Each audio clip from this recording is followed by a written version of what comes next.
नमस्कार, आदाब। आप देख रहे हैं न्यूज 18 का डिजिटल प्लेटफॉर्म और मैं हूं इकबाल हुसैन। आज हम बात करने जा रहे हैं उस विवाद की जिसने जनवरी 2026 में न सिर्फ बॉलीवुड बल्कि पूरे देश के पॉलिटिकल और सोशल डिस्कोर्स को हिलाकर रख दिया। और यह विवाद जुड़ा है भारत के सबसे बड़े, सबसे सम्मानित और ग्लोबल लेवल पर पहचाने जाने वाले संगीतकार AR रहमान से, जिनका नाम आते ही ऑस्कर, ग्रैमी, नेशनल अवार्ड और आइकॉनिक म्यूजिक अपने आप याद आने लगता है। लेकिन इस बार चर्चा उनके म्यूजिक की नहीं बल्कि उनके एक इंटरव्यू में दिए गए कुछ बयानों की है, जिनमें उन्होंने साफ तौर पर कहा कि पिछले करीब 8 सालों में उन्हें बॉलीवुड में पहले के मुकाबले काफी कम काम मिल रहा है और इसके पीछे शायद एक कम्युनल थिंग यानी सांप्रदायिक एंगल भी हो सकता है। और यही से शुरू होता है पूरा तूफान, क्योंकि भारत जैसे देश में जब कोई बड़ा पब्लिक फिगर कम्युनिज्म शब्द का इस्तेमाल करता है तो मामला सिर्फ सिनेमा तक सीमित नहीं रहता बल्कि राजनीतिक विचारधारा, धर्म और राष्ट्रवाद तक फैल जाता है। अब इस पूरे विवाद को समझने के लिए हमें थोड़ा पीछे जाना पड़ेगा और AR रहमान के सफर को देखना पड़ेगा। रहमान का जन्म एक तमिल हिंदू परिवार में AS दिलीप कुमार के रूप में हुआ था। उनके पिता RK शेखर खुद एक फिल्म संगीतकार थे, लेकिन उनके निधन के बाद परिवार ने काफी संघर्ष देखा और 1989 में रहमान ने इस्लाम धर्म अपनाया। इसके बाद उनका करियर जिस तरह से उभरा वो किसी फिल्मी कहानी से कम नहीं है। 1990 के दशक में रोजा, बॉम्बे, दिल से ताल और कादलन जैसी फिल्मों में उन्हें सिर्फ एक म्यूजिक डायरेक्टर नहीं बल्कि एक म्यूजिकल मूवमेंट बना दिया। उनका म्यूजिक धर्म, भाषा और रीजन से ऊपर उड़कर लोगों के दिलों तक पहुंचाया। फिर आया स्लिम डॉग मिलियनेयर, जिसने उन्हें ऑस्कर दिलाया, भारत को ग्लोबल मैप पर म्यूजिक के मामले में और मजबूत किया। इतने बड़े कद के आर्टिस्ट से जब लोग ये सुनते हैं कि उन्हें काम कम मिल रहा है तो सवाल उठना लाजमी है। और जब ये भी जोड़ते हैं कि इंडस्ट्री में पावर शिफ्ट हो चुका है, क्रिएटिव लोगों की जगह ऐसे लोग फैसले ले रहे हैं जिन्हें क्रिएटिविटी की समझ नहीं है, और ऊपर से कभी कभी लगता है कि ये कम्युनल थिंग हो सकती है, तो ये बयान सीधे सीधे इंडस्ट्री के सिस्टम पर उंगली उठाता है।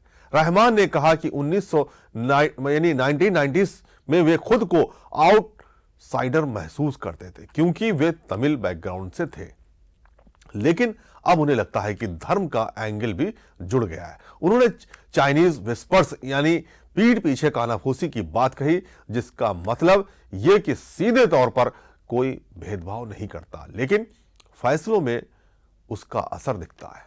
और यहीं पर लोगों की राय बढ़ गई। कुछ ने कहा कि रहमान अपने अनुभव शेयर कर रहे हैं जो एक आर्टिस्ट का हक है, तो कुछ ने कहा यह बेबुनियाद आरोप है। लेकिन असली आग तब लगी जब इसी इंटरव्यू में उन्होंने विक्की कौशल स्टारर फिल्म छावा को डिवाइसिव यानी समाज को बांटने वाली फिल्म कहा, जबकि वही फिल्म उन्होंने खुद म्यूजिक भी दी थी।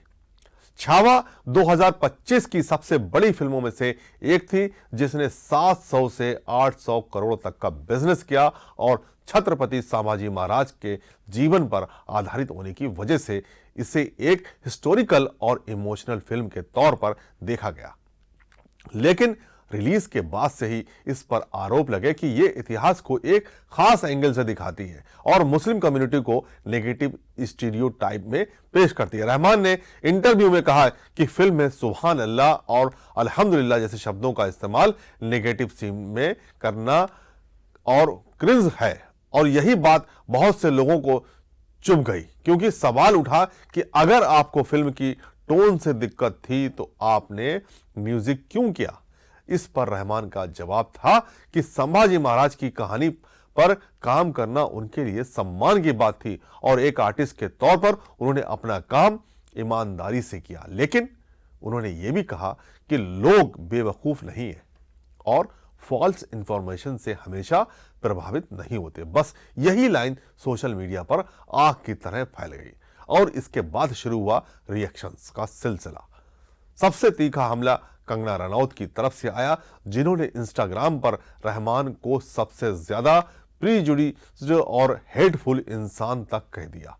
उन्होंने ये भी आरोप लगाया कि उन्होंने अपनी फिल्म इमरजेंसी की नरेशन के लिए रहमान से मिलने की कोशिश की थी, लेकिन रहमान ने मीटिंग तक से मना कर दिया। कंगना ने छावा को डिफेंड करते हुए कहा कि रहमान तथा कथित प्रोपेगेंडा फिल्मों का विरोध करते हैं और उनकी सोच एक तरफा है। इसके बाद मामला और ज्यादा राजनीतिक हो गया जब बीएचपी लीडर विनोद बंसल ने बयान दिया कि रहमान इस्लाम में कन्वर्ट हुए हैं और अब कम्युनिज्म का आरोप लगा रहे हैं। यहां तक कह दिया कि क्या वे वापस हिंदू बन जाएंगे। इस बयान ने बहस को और जहरीला बना दिया। दूसरी तरफ जावेद अख्तर जैसे सीनियर गीतकार ने कहा कि उन्होंने कभी इंडस्ट्री में ऐसा महसूस नहीं किया और मुंबई में रहमान को बहुत सम्मान मिलता है। सिंगर शान ने भी कहा कि उन्हें भी पहले के मुकाबले काम कम मिलता है, लेकिन वे इसमें कम्युनल एंगल नहीं देखते। बीजेपी नेताओं ने भी बयान दिया है कि रहमान का करियर मेरिट पर बना है और 1992 से लेकर अब तक उन्हें हर बड़ा सम्मान मिला है, इसलिए डिस्क्रिमिनेशन का आरोप गलत है। हालांकि कुछ विपक्षी नेताओं और आर्टिस्ट ने रहमान का सपोर्ट करते हुए कहा कि कला में फ्रीडम होनी चाहिए और किसी आर्टिस्ट के अनुभव को सिरे से खारिज नहीं किया जा सकता। इसी बीच एक और विवाद तब जुड़ गया जब रहमान ने नितेश तिवारी की मेगा प्रोजेक्ट रामायण पर काम करने को लेकर बात की, जिसमें रणबीर कपूर, राम साई पल्लवी, सीता और यश रावण का किरदार निभा रहे हैं। सोशल मीडिया पर कुछ लोगों ने सवाल उठाया कि एक मुस्लिम होकर रामायण का म्यूजिक क्यों कर रहे हैं, जिस पर रहमान ने बहुत सधे हुए शब्दों में कहा कि वे मुस्लिम हैं, लेकिन आर्ट और नॉलेज को रिलीजन से बांधा नहीं जा सकता। रामायण अच्छे मूल्यों और आदर्शों की कहानी है और अच्छी चीजें कहीं से भी सीखनी चाहिए। उन्होंने साफ किया कि उनका काम इंसानियत और कला के लिए है, ना कि किसी धर्म के खिलाफ या पक्ष में। और यही बात इस पूरे विवाद का सार भी बन जाती है, क्योंकि असल मुद्दा सिर्फ रहमान के काम मिलने या ना मिलने का नहीं, बल्कि यह बहस है कि क्या आज की इंडस्ट्री में सच में पावर शिफ्ट हो चुका है। क्या क्रिएटिव फैसलों पर आइडियोलॉजी हावी हो रही है। क्या एक आर्टिस्ट को अपने अनुभव और राय रखने की आजादी है या नहीं, और क्या हम हर असहज सवालों को एंटी या कम्युनल कहकर खारिज कर देंगे। सोशल मीडिया पर #AR रहमान ट्रेंड करता रहा।